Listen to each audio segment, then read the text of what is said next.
व रहमतुल्लाह। और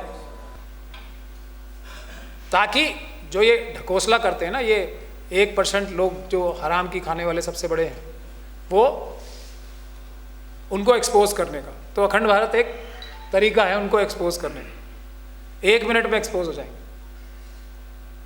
CA-NRC का भी एग्जाम्पल यही कि बांग्लादेश से अगर हम सब मिलकर सवाल करें कि आप हमें ये बताएं कि कितने बांग्लादेशी आपके मुल्क से भाग के भारत में आ गए, तो ये जो सारी CA-NRC की प्रक्रिया है वो असल में उसी तरीके से ख़त्म होगी। बांग्लादेश बताएगा कि भाई कल परसों तो आपके प्रधानमंत्री आए थे, उन्होंने तो हमसे इस बारे में बात ही नहीं की, अभी तो आज तक नहीं की, अभी तो आए थे, अभी तो बात हो रही है हमारी रोज़। क्या झूठ बोल रहे हो आप लोग, कौन से बांग्लादेशी भारत में आए? वो उस तरह एक्सपोज हो जाएंगे। लेकिन हमें इस झूठ को, इन 2 बुनियादी झूठों को बेनकाब करना पड़ा। अब मैं टॉपिक पे आता हूँ। एक तो सबसे बड़ी वजह क्या है, दुश्मनी किससे है इनकी? बाबा साहब डॉक्टर भीमराव अंबेडकर और कॉन्स्टिट्यूशन से। अगर आप हिस्ट्री जानते हैं, आप सब लोग जानते ही हैं, तो संविधान के खिलाफत कितनी हुई थी, प्रदर्शन हुए थे, सब हुआ।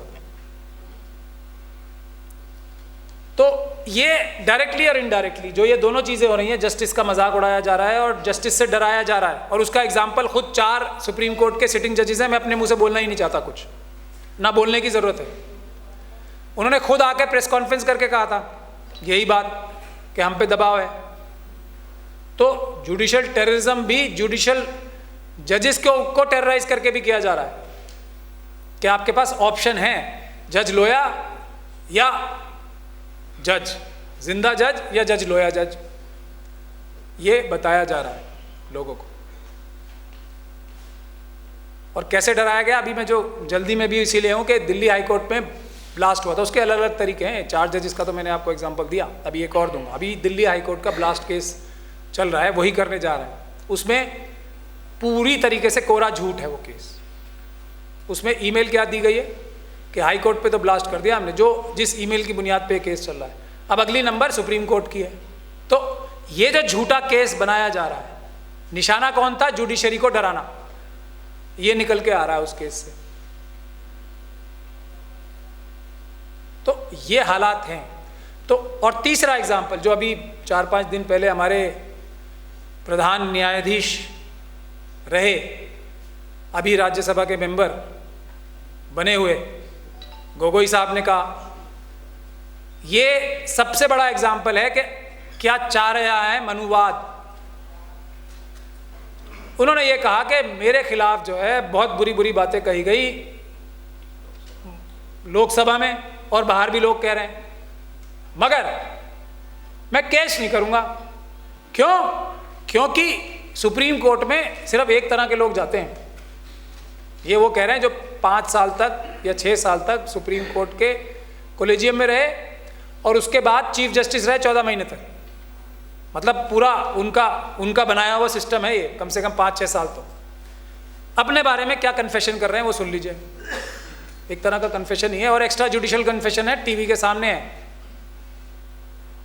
कन्फेशन जो है आमतौर पे, मैं जो आप लोगों को नहीं पता होगा, जो इकबालिया जुर्म होता है ना, वो मुलजिमों से कराया जाता है। और मैं चुन के ध्यान से सोच समझ के लफ्ज़ों का इस्तेमाल कर रहा हूँ रंजन गोगोई साहब के लिए, कि ये उनका इकबाल जुर्म था जो उन्होंने किसी पुलिस ऑफिसर के सामने या किसी दूसरे दबाव में नहीं दिया, खुद ब खुद एक उनके आसाम के ही जर्नलिस्ट हैं, उनको बुला के इंटरव्यू दिया है। क्या कि सुप्रीम कोर्ट में एक ही तरह के लोग जाते हैं जो एक दांव खेलते हैं। मैं अपने लफ्ज़ों में उसको पिरो के बता रहा हूँ, लेकिन बुनियादी उसकी रूह यही थी कि हम सुप्रीम कोर्ट में केस फाइल करेंगे और करोड़ों रुपए मिलेंगे, करोड़ों रुपए में मिलेंगे हमें। और अगर नहीं मिले तो कोई हमें फ़र्क नहीं पड़ता, जितनी वकीलों वगैरह की फीस जाएगी। तो क्या कह रहे हैं वो? ये उनका कन्फेशन है, इकबाल जुर्म है जो उन्होंने खुद किया। और भी बहुत सारी बातें कहीं, लेकिन मैं उनमें नहीं जाऊंगा, जिसमें उन्होंने बहुत सारी बातें अपने बारे में ही कहीं कि लोगों का यकीन ही नहीं है जुडिशरी पे और ये और वो सही यकीन नहीं है, इस तरह की बातें भी उन्होंने बहुत सारी कही। ये कौन कह रहा है? Retired chief justice of India. तो क्या मैसेज देना चाहते हैं आम आदमी को, मैं आपको ये बता रहा हूं कि एक जो आखिरी उम्मीद की किरण है किस चीज पर, संविधान के ऊपर, वो है जुडिशरी, अदलिया, उस पे भी यकीन कम करने के लिए। मैं इसीलिए आपको एग्जाम्पल अखंड भारत का दिया। जो ये दिखा रहे हैं उसके पीछे भी एक राज है, उसको समझना बहुत जरूरी है। क्या चाह रहे हैं ये कि डेमोक्रेटिक इंस्टीट्यूशंस जो हैं, जो संविधान की इंस्टीट्यूशंस हैं, सब से विश्वास उठ जाए लोगों का, लोग इसे इतने तंग कर दिए जाएं कि गाली देना शुरू कर दें। ये बहुत जरूरी है समझना। गाली देना सोल्यूशन नहीं है, उन इंस्टीट्यूशंस को ठीक करना सोल्यूशन है। उनसे नाराज होना सोल्यूशन नहीं है। हम मालिकों का, आम जनता का, भारत के लोगों का, उनको दुरुस्त करने की जरूरत है। वो लोग यही चाहते हैं कि इस संविधान के ऊपर जो भी संस्थाएं हैं उस पे से, चाहे वो अब पार्लियामेंट है, लेजिस्लेटिव असेंबलीज हैं, जो ब्यूरोक्रेसी है, जो प्रेस है, जो अदालत का सिस्टम है, उस पे सबसे लोग उससे इतने नाला हो जाएं कि ये तो बेकार सिस्टम है, जैसी की तैसी, इसको छोड़ो, कोई भी और चीज़ हो तो इससे अच्छी होगी, इस हालात पे ले जाना चाह रहे हैं। और कोई भी अच्छी चीज़ कौन होगी वो आप देख ही रहे हैं, जो अपना रूप बदला जा रहा है। आप उनसे 50 इख्तिलाफ रख लो, आप उससे 50 नाराज हो जाओ, लेकिन आपको इस सिस्टम के खिलाफ इतना कर देंगे कि कहेंगे चलो यार सब छोड़े, इसी को पकड़ लेते हैं। और अब तो इसने अपनी इमेज भी बेहतर कर ली है, बहुत बहुत पैसे खर्च होते हैं इस पर। आप लोग ऐसे मत समझिएगा, ध्यान से देखिए, एक एक जो बाल है उनका जो नजर आता है टीवी पे, वो एक एक ध्यान से, बहुत पैसे खर्च होते हैं इस पे, तराशा गया है। तो इतने पैसे जो अपीयरेंस पे खर्च किए जा रहे हैं, उसकी वजह है, उसकी वजह बुनियादी यही है कि इस तरफ से लोगों को तंग करो, इंस्टीट्यूशंस के नाम पे तंग करो, इलेक्टेड पोस्ट पे बैठ के ऐसी बातें करो जो लोग कहें कि ये भी हो सकता है क्या, इलेक्टेड चीफ मिनिस्टर ऐसी बातें कर सकते हैं, होम मिनिस्टर साहब ऐसी बातें कर सकते हैं। तो होम मिनिस्टर के पद से लोगों का विश्वास उठ जाए, चीफ जस्टिस के पद से लोगों का विश्वास उठ जाए, यह है बड़ी साजिश अखंड भारत के टाइप की। तो ऐसा नहीं होने देना है।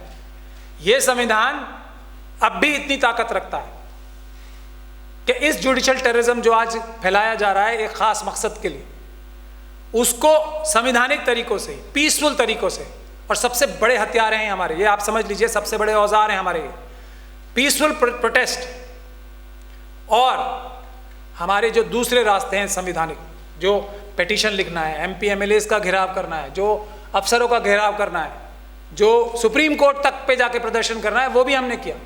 ये सब तरीके हैं कि तुम्हें हम भारत के संविधान को कमजोर नहीं करने देंगे। हम हैं मालिक और तुम हो नौकर।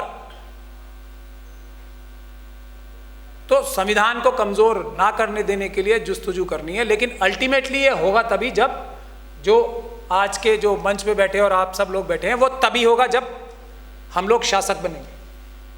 काल संविधान सुरक्षा का जो स्कीम हमने शुरू की है, उसका मकसद ये है कि हम हर एक लेवल पे, ब्लॉक लेवल पे, विलेज लेवल पे एक तत्काल संविधान सुरक्षा की टीम बनाई जाए, जिसमें एक वकील होना बहुत जरूरी है। और जब किसी के साथ ज्यादती हो रही हो या कोई इंटरव्यू देने जा रहा, ये दोनों चीज़ें ही बहुत ज़रूरी है।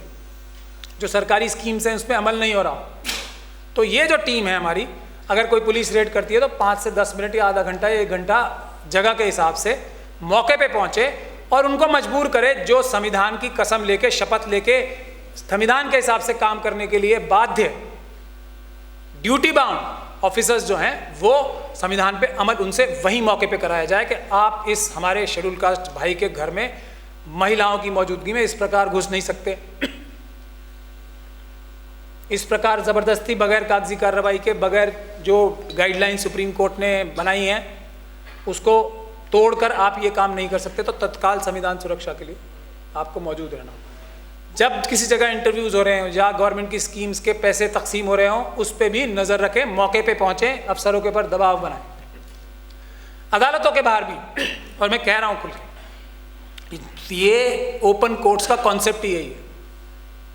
अदालतों के बाहर भी इकट्ठे होकर जाके खड़े हों, जब हमारे लोगों का कोई SC ST OBC और माइनॉरिटीज़ का कोई इस तरह का केस हो, तो अदालतों के बाहर भी जाके खड़ा हुआ जाए और अदालतों के अंदर जाके देखा जाए कि न्याय हो रहा है या अन्याय हो रहा है, न्याय की शक्ल में संविधान तोड़ा जा रहा है, संविधान बचाया जा रहा है। तो तत्काल संविधान सुरक्षा का एक मैं ये गुजारिश करूंगा कि सभी जितनी भी तंजीमें